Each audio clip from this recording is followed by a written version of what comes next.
Good morning to everyone in the room and online. Thanks for joining us today. The team is excited to preview the work that we've been doing creating an ATAK plugin. We're going to have a couple speakers before we get to a demo.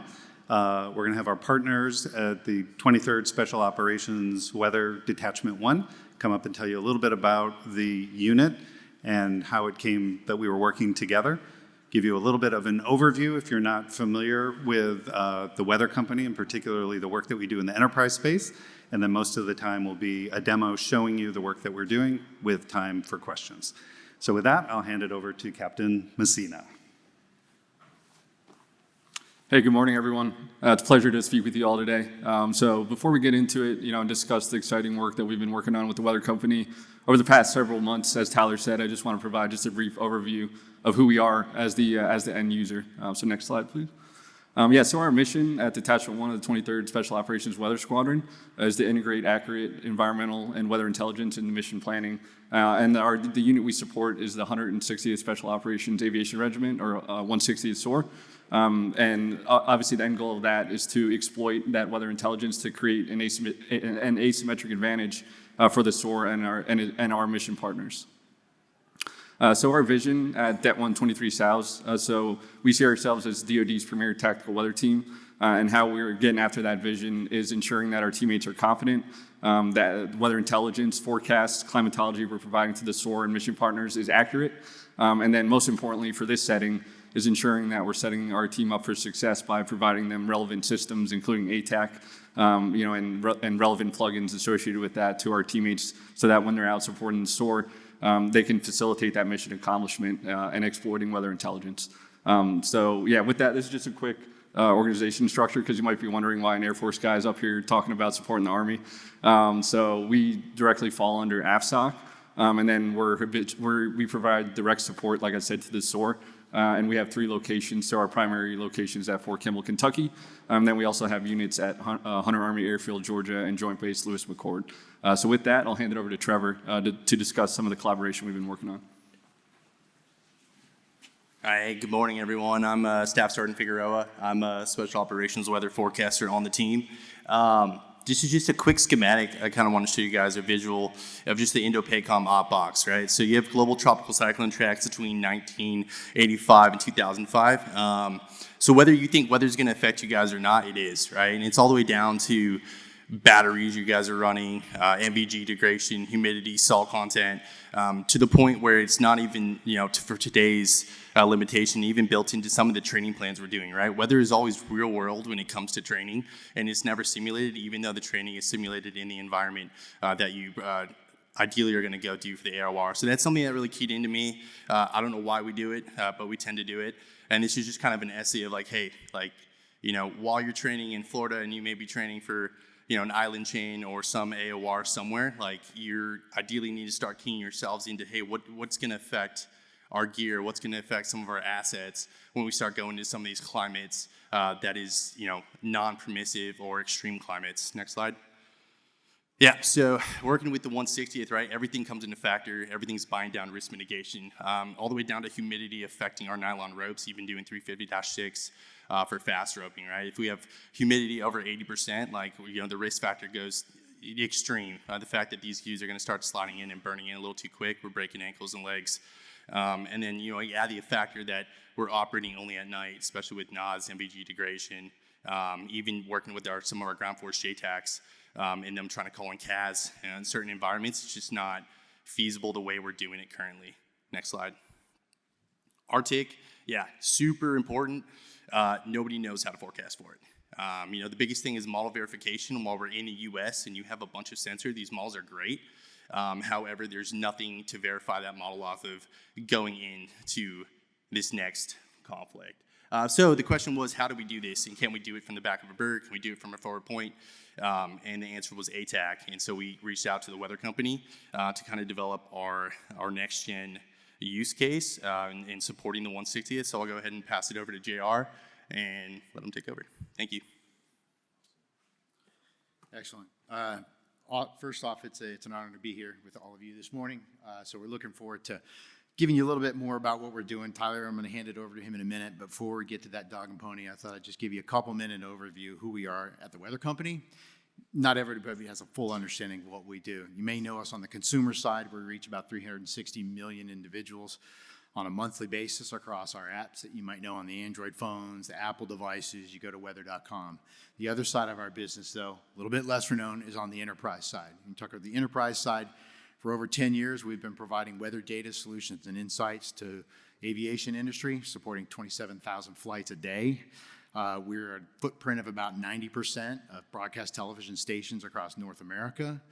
And we operate one of the world's largest data API services platforms. As I said, we've been doing this for 40 years. We know what we're doing. One of the things that sits underneath all of this, though, that really differentiates us, and it's at the crux of the opportunity we're getting ready to walk you through here, is our data science. And for that, you don't just have to take our word for it. There's an organization out there called Forecast Watch. They go out and they look at about 80 companies across the world every 2 or 3 years, and they evaluate you on which ones are the most accurate at providing global forecast information.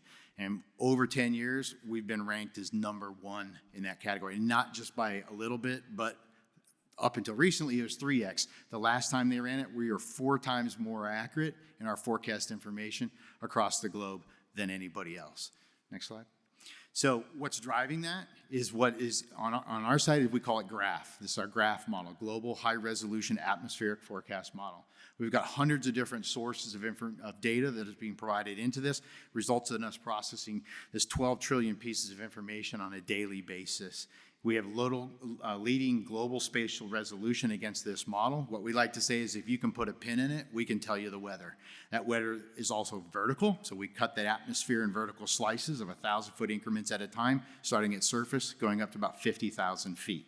Again, you're going to see a little bit of an example of that coming up next.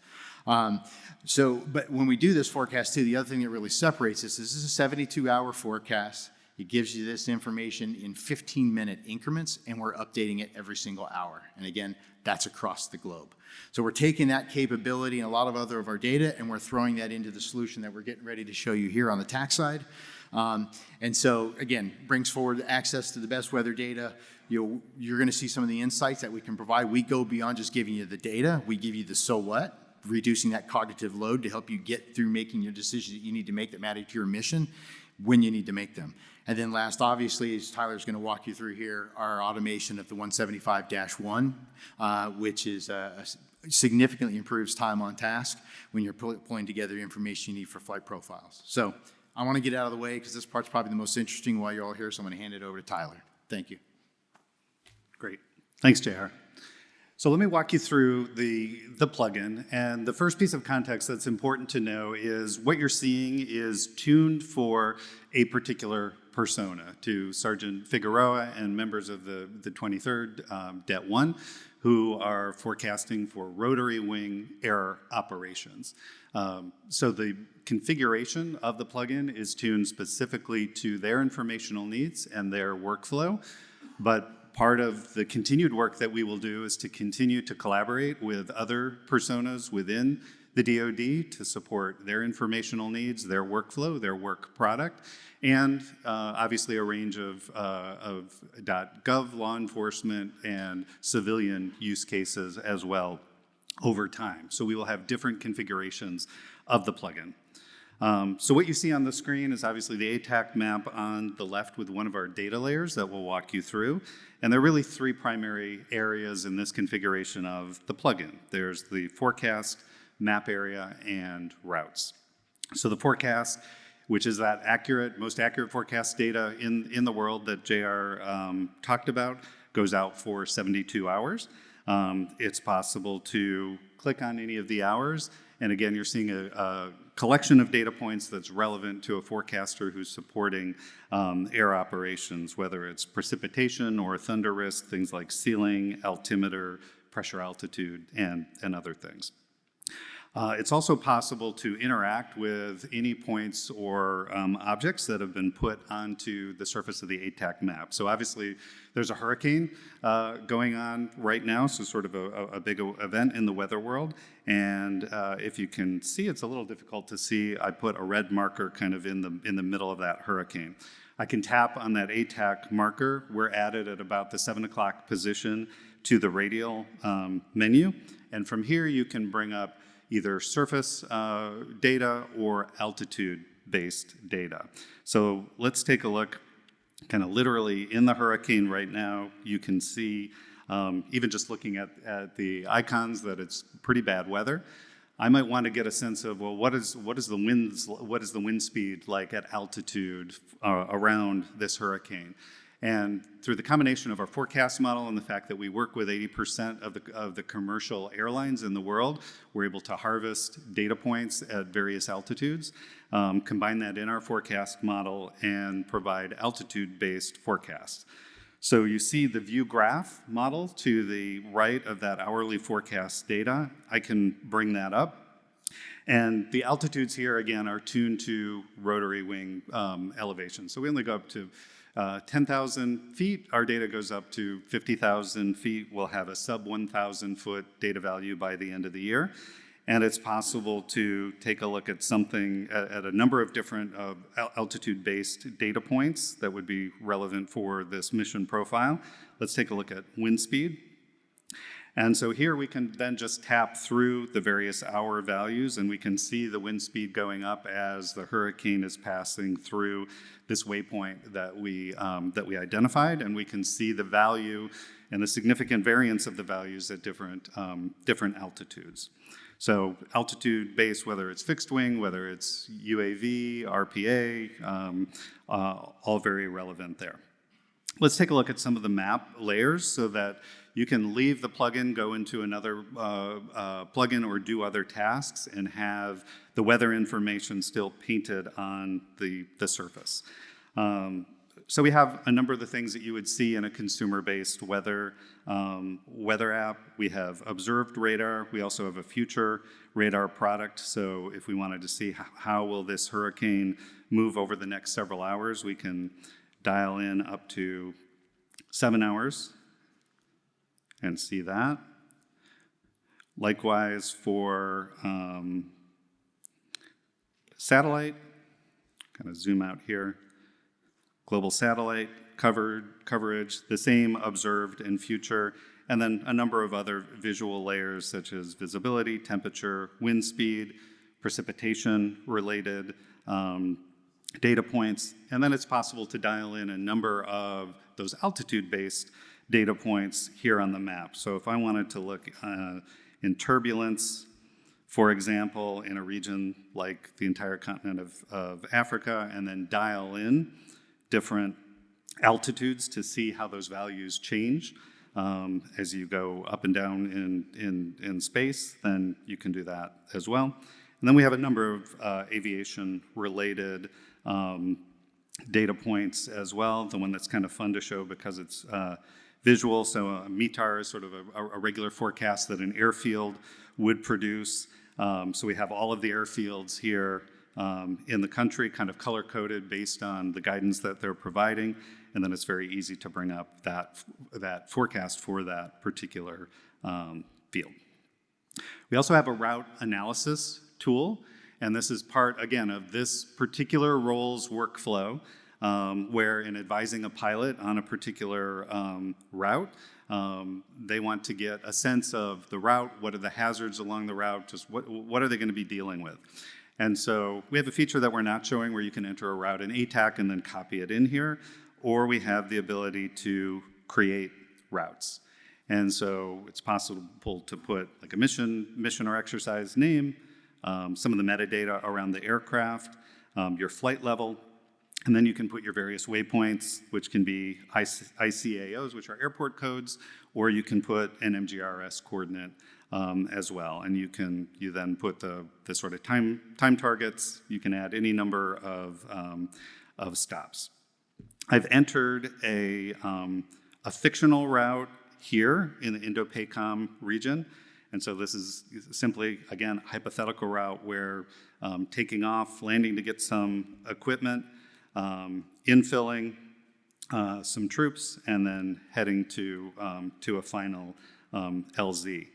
And all from this one screen, it's possible to do a great amount of analysis on factors that might be that aircrew might want to consider, whether it's advisories like SIGMETs, or I can pull up any of my visualizations, whether it's radar, for example, going into future radar, or satellite, surface wind, or wind at altitude, icing.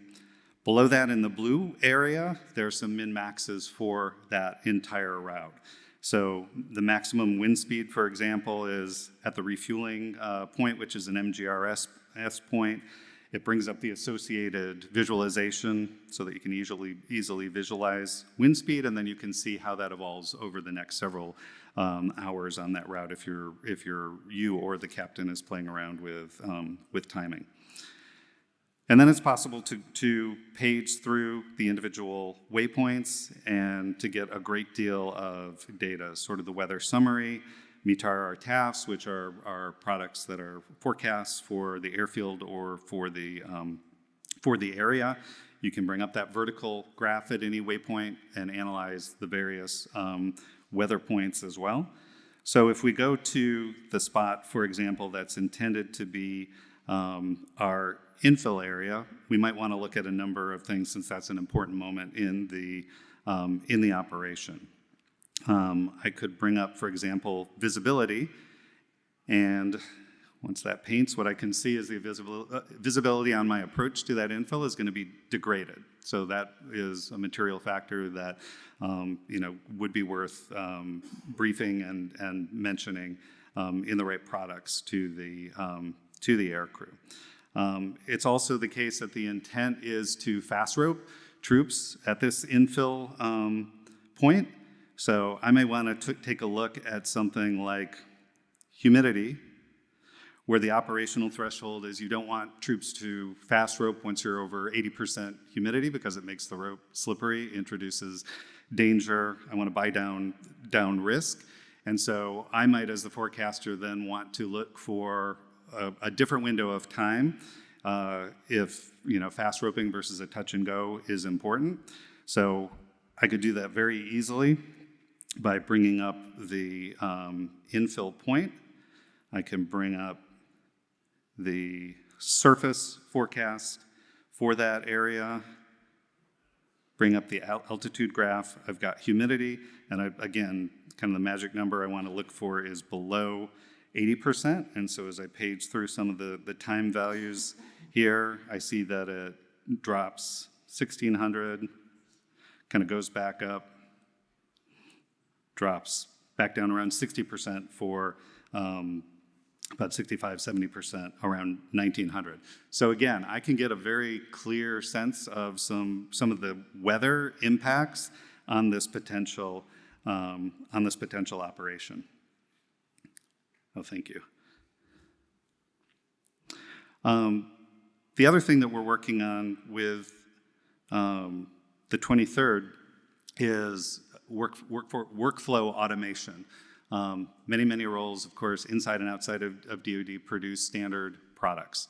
23rd, as with any air operation, has to produce a DoD-required form called a 175-1 form, which is really just a weather-related flight plan. But it is a legal document that the Met has to sign off on. The pilot cannot fly without a signed -1 form. These are done in very high volume. Takes anywhere, depending on the number of revisions, it can be 45 minutes up to 90 minutes to produce one. And so our goal is to reduce that time on task by 70% by bringing automation to that form, since there's a lot of weather-related data. So within my route area, I can tap the Create -1 form. And unless you're a meteorologist or a pilot, this probably won't mean a whole lot to you, but there's over 133 separate fields that are part of this -1 form, which is why it can take up to 45 minutes to do. Our goal, we're not going to automate it 100%, but we're shooting for a target of around 70 to 80% of filling in all of those over 100 fields. You can hit the export button, and from within ATAK, we're able to generate an Excel file. It will show you where in ATAK you are, where it's stored. You could, of course, attach the ATAK device to a Windows PC and be in DEX mode. So you could then send, print, email that -1 directly from your connected device. And I'll go over here and I'll actually bring up a partially completed -1 just to show you.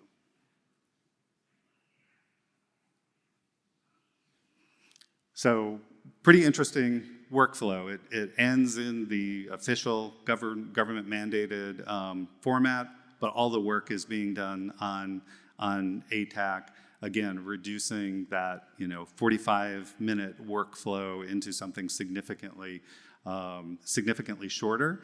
And this is something that can be done, obviously, because it's on ATAK, it can be done on the go. Part of what we've heard from our partners in the 23rd is they're not only reducing time on task, but they're able to forecast mobily, forecast in the back of a rotary aircraft, be in conversation real time with that pilot, and provide a higher level of service and more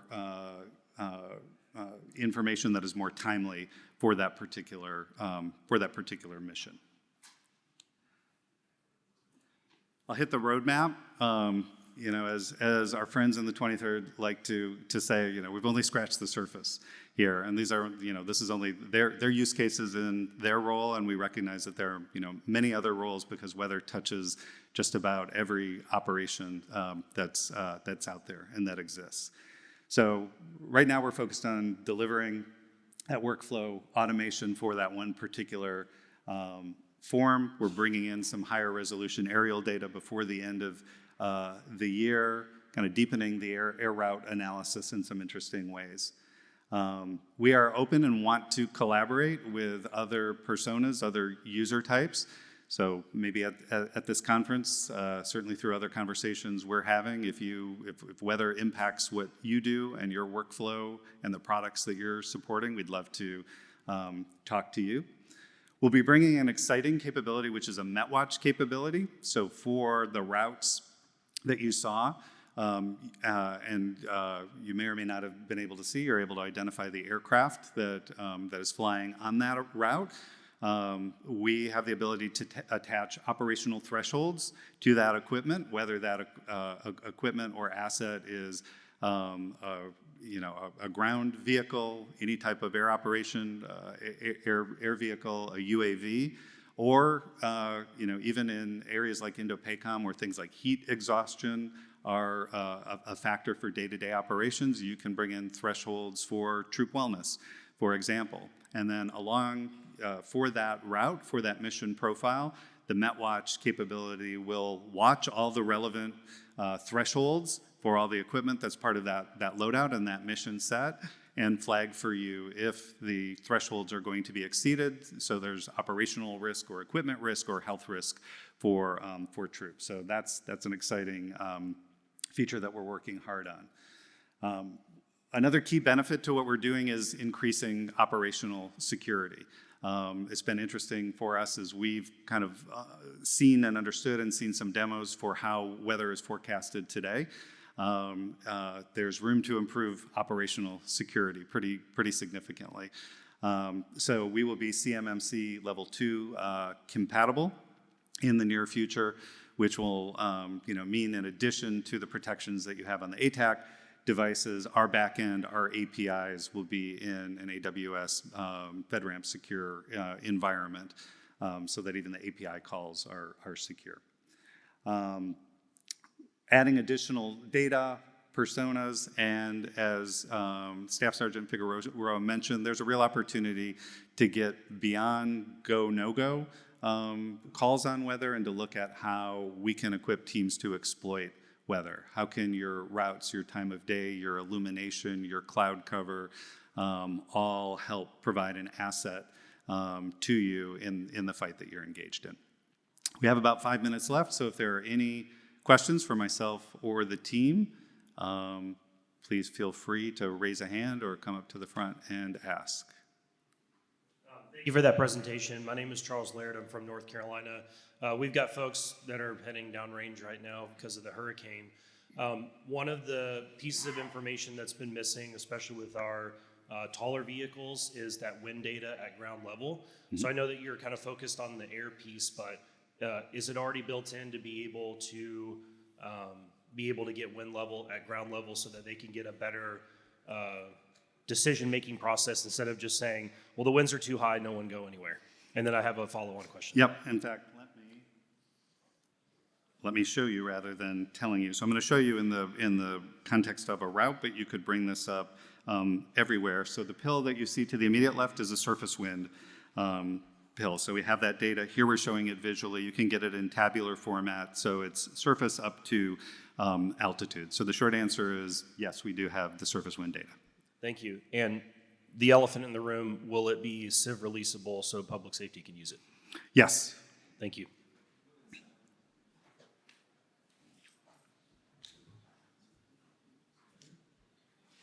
Hi, I'm wondering if the plugin can ingest ADS-B weather data as well, or if it is right now just from your APIs. So right now it is from our APIs. We are looking at external sources. I don't know, Nick or Sergeant Figueroa, if you want to respond to the specific data he mentioned. Yeah, so the big issue that we're having at the observational level, obviously supporting the story, is the ATAK-Civ. Like, so long are the days of pre-planning and fishing, and then you have the weather guy where the whole job is running on high side, he's on timber, and he's looking at windy or open source public domain sites. Like, at some point, that's going to be an operational issue. Thank you. And so the question was, hey, how do we do this like more efficiently and effectively, right? And if we were to just forecast off high side, like right now the DoD doesn't have an answer. You can't do it. There's no way to verify the model.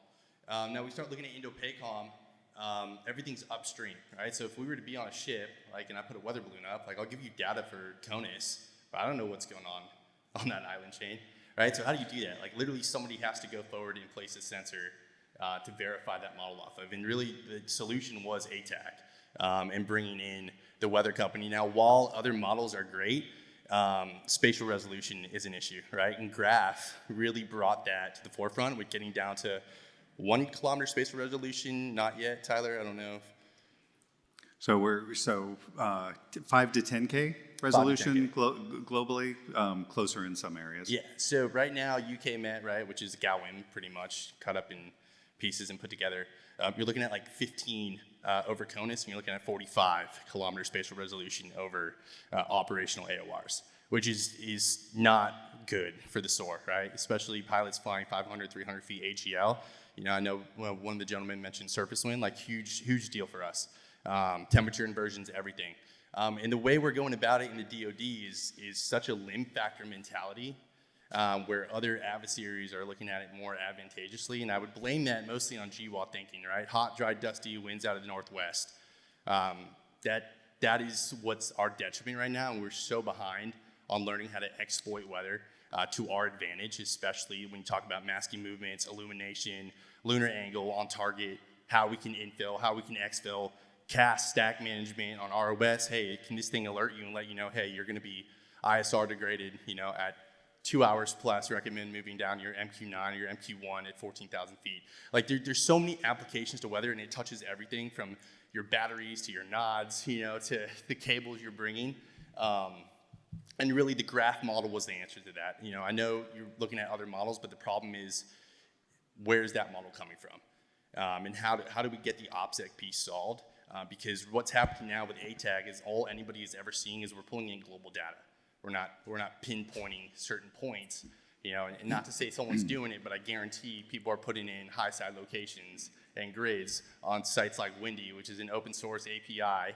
You know, it's a problem, and for some reason the DoD is just like turning a blind eye to it. And someone's going to get smart and someone's going to exploit it, and then accidents are going to happen.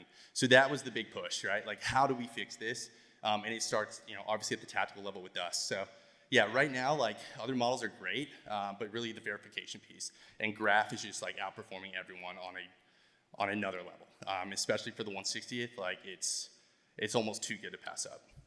So thank you. So I'm told that we're at time, so thank you. We'll hang out here in the front if there are any other questions, but appreciate you being here today.